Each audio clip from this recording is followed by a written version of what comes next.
Wildberriesga kirmoqchi bo'lsangiz, mana shu 3 ta minusga tayyor turing. Birinchi, bu g'irt dangazalanish.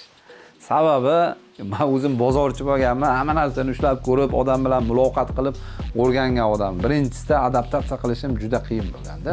Zerikib qolasizda, hamma ish Wildberries o'zi qilib beradi, boshqa qilib beradi. Ikkinchisi, endi ko'pchilik masalan qilib, vali odamlar bilan gaplashsa, muloqot kayf qiladi-da, masalan.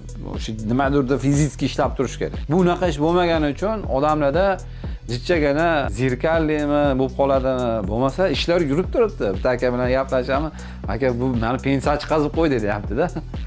Savdo bo'lib turibdi, oyiga 20 ming, 25 ming, 15 ming shunaqa savdo qilib turibdi, lekin men bozorchi odamman, nafasim qistayapti deydi-da. Bu bekorchilanish ekan. Men buddaligi hech kimga kerak emas odamga o'xshab qoldim, deyapti-da. Keyin o'sha minuslardan odamlarimizga marketplace madaniyati hali rivojlanmagani uchun jichagina shunga tushunish qiyin bo'lyapti-da.